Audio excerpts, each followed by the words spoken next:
Speculations వస్తున్నాయి, వాస్తవం లేనటువంటి విషయాలు ఉన్నాయి. మేమందరము వైఎస్ఆర్ కాంగ్రెస్ పార్టీకి విధేయులుగా ఉండేటువంటి వాళ్ళు కాబట్టి ఎవరో రాసిన దానికి సంబంధించినటువంటి ఏదో చెప్తుందంటే ఎవడో చెప్పినటువంటి దానికి ఆ సిద్ధాంతాన్ని మీరు నిరూపించండి అంటే చేయలేం. కాబట్టి వైఎస్ఆర్ కాంగ్రెస్ పార్టీలో ఎక్కడెక్కడ ఏ విధంగా ఎవరి ద్వారా సేవలు అందించాల ప్రజానీకానికి అనేటువంటిది ముఖ్యమంత్రి గారి నిర్ణయం. ముఖ్యమంత్రి గారి నిర్ణయం ప్రకారం అందరం నడుచుకుంటాం. కాబట్టి ప్రచారానికి గాని దుష్ప్రచారానికి గాని వదంతులు గాని పుకార్లు గాని నమ్మవద్దు అని చెప్పి మిమ్మల్ని అందరినీ ప్రాధాన్యపరుస్తున్నాం. ఏం మాట్లాడినా నేను మాట్లాడినా ఒకటేలే, అభిప్రాయం ఆయన ముందు పెట్టుకొని చెప్పేది కదా. అదే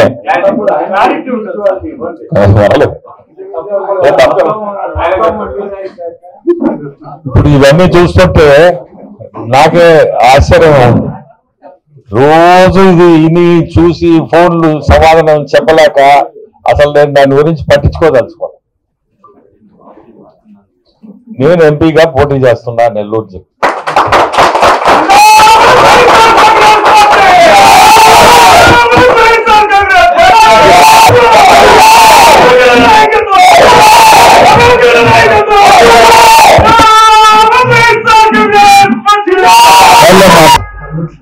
అందరికీ నమస్కారం. ఈరోజు నెల్లూరు జిల్లా వైఎస్ఆర్ కాంగ్రెస్ పార్టీ కార్యాలయంలో గౌరవనీయులు రాజ్యసభ సభ్యులు జిల్లా వైఎస్ఆర్ కాంగ్రెస్ పార్టీ అధ్యక్షులు శ్రీ వేమిరెడ్డి ప్రభాకర్ రెడ్డి గారి అధ్యక్షతన ఈ నెల 19వ తేదీ చేపట్టనున్నటువంటి మహనీయుడు బిఆర్ అంబేద్కర్ గారి విగ్రహ ఆవిష్కరణ కార్యక్రమానికి సంబంధించి చర్చించడం జరిగింది. అందరికీ తెలిసినటువంటి విషయం, విజయవాడ నడిబొడ్డున స్వరాజ్ మైదానంలో ఈ నెల 19వ తేదీన గౌరవ రాష్ట్ర ముఖ్యమంత్రి వైఎస్ జగన్మోహన్ రెడ్డి గారు మహనీయుడు బిఆర్ అంబేద్కర్ గారి విగ్రహాన్ని ఆవిష్కరించేటువంటి ఏర్పాట్లు చేయడం జరిగింది. దానికి సంబంధించి విస్తృతమైనటువంటి, ఎందుకంటే ఈ సమాజంలో బిఆర్ అంబేద్కర్ గారి సేవలో ఎన్నటికీ మరిచిపోయాము, ఎప్పటికీ గుర్తుండేటువంటి వ్యక్తి, ఎప్పటికప్పుడు ఈ సమాజాన్ని చైతన్యపరచడంలో అంబేద్కరిజం కానీ ఆయన రచించినటువంటి రాజ్యాంగం కానీ కులాలకి మతాలకి అతీతంగా ఈ దేశ పౌరులు ప్రతి ఒక్కరు కూడా ఆచరిస్తున్నటువంటి నేపథ్యం, అనుసరిస్తున్నటువంటి నేపథ్యం.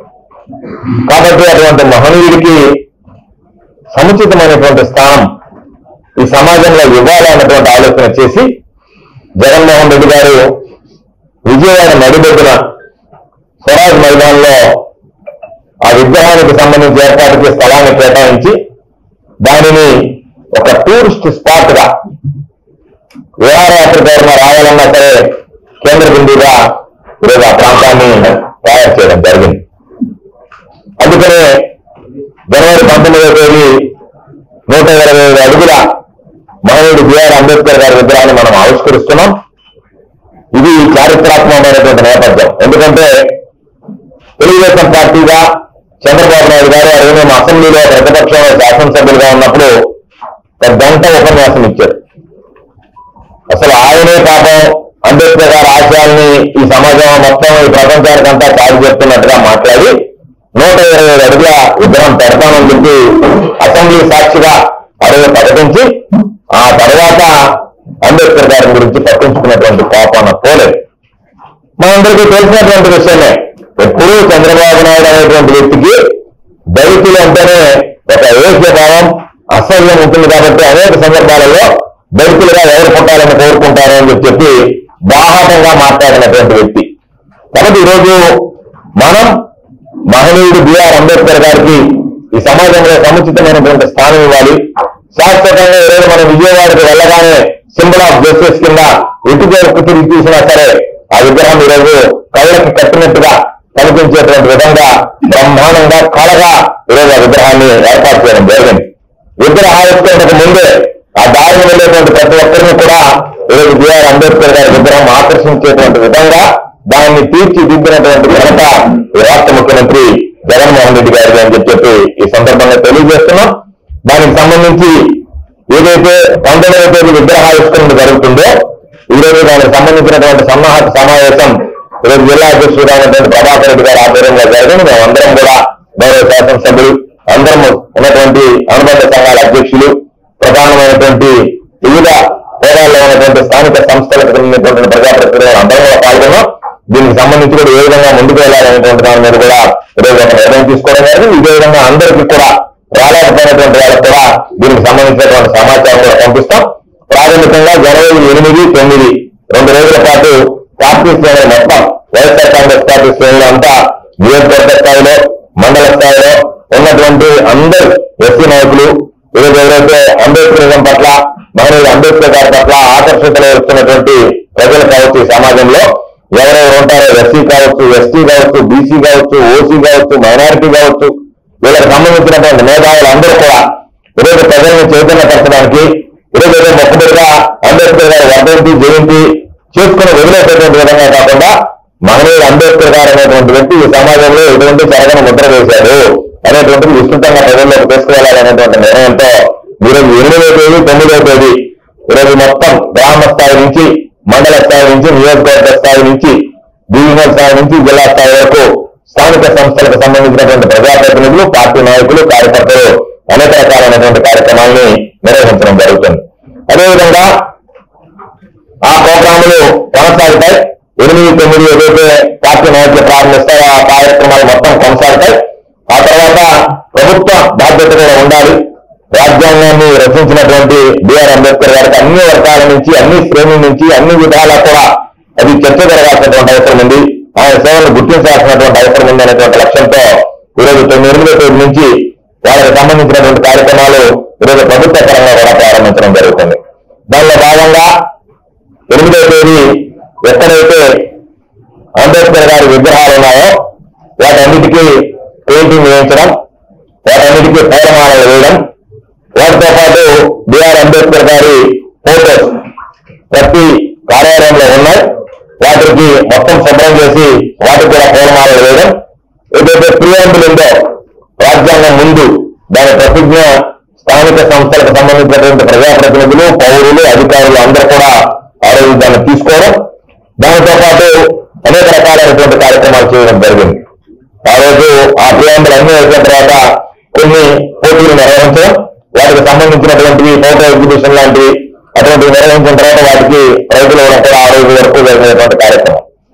9వ తేదీ అనేక రకాలైనటువంటి చర్చా వేదికలు ఏర్పాటు చేసి ఆ చర్చా వేదికల్లో అన్ని రకాలైనటువంటి కాంపిటీషన్స్ అంటే పాటలు పాడచ్చు, అక్కడ ఫ్లెక్స్లు ఏర్పాటు చేస్తారు, బ్యానర్లు, దాని మీద వాళ్ళ అభిప్రాయం రాసి సంతకం పెట్టచ్చు.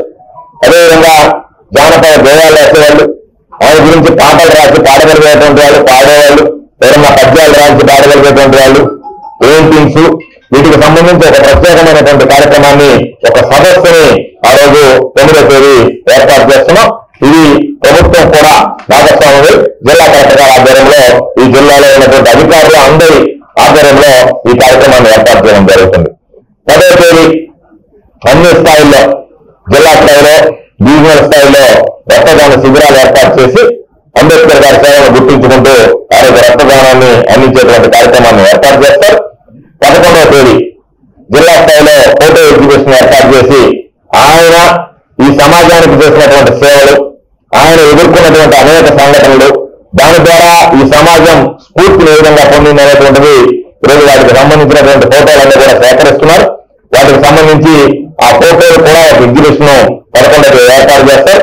దీనితో పాటు 2 కేటగిరీల కింద జిల్లా కలెక్టర్ గారు ఈరోజు 12 నుంచి 15 సంవత్సరాలు ఉన్నటువంటి వాళ్ళు ఒక కేటగిరీ, 16 నుంచి 18 ఉన్నటువంటి వాళ్ళు ఒక కేటగిరీతో వాళ్ళకి ఎస్ఏ కాంపిటీషన్స్ కూడా ఈరోజు నిర్వహించి, ఎలక్టివ్ కాంపిటీషన్స్ ఉంటాయి, ఎస్ఏ కాంపిటీషన్స్ ఉంటాయి, క్విజ్ ఉంటుంది. ఇవన్నీ కూడా మొత్తం జిల్లా వ్యాప్తిగా జరుగుతుంది. దానితో పాటు 12వ తేదీ మానవ హారాన్ని ఏర్పాటు చేసి జిల్లా స్థాయిలో మానవ హారం ఏర్పాటు చేయడం జరుగుతుంది.